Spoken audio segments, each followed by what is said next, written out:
Ja ću još jednom ponoviti, dakle, ovu jednačinu, koju čini mi se bolje uviđaju mnogi ljudi u Srbiji nego mnogi ljudi u Srpskom pokretu obnove. Pad Srpskog pokreta obnove neminovno je povukao za sobom pad Srbije, poštenog rada, preduzetnika, seljaka, radnika, nezaposlenih, sirotinje, omladine, srednje klase.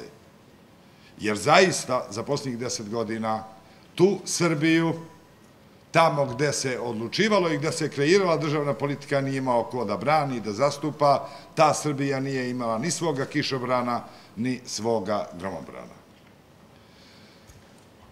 Samo je u postmiloševićevskoj Srbiji bez snažnog Srpskog pokreta obnove bilo moguće da se ogromne žrtve protiv jednog režima zločina i kriminala posle pada toga režima preokrenu u dobitak upravo za ratne profitere, za kriminalce, za spregu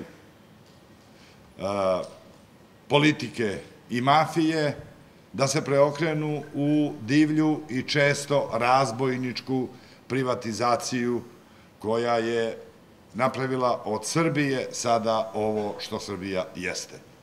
Stanje nije nimalo veselo.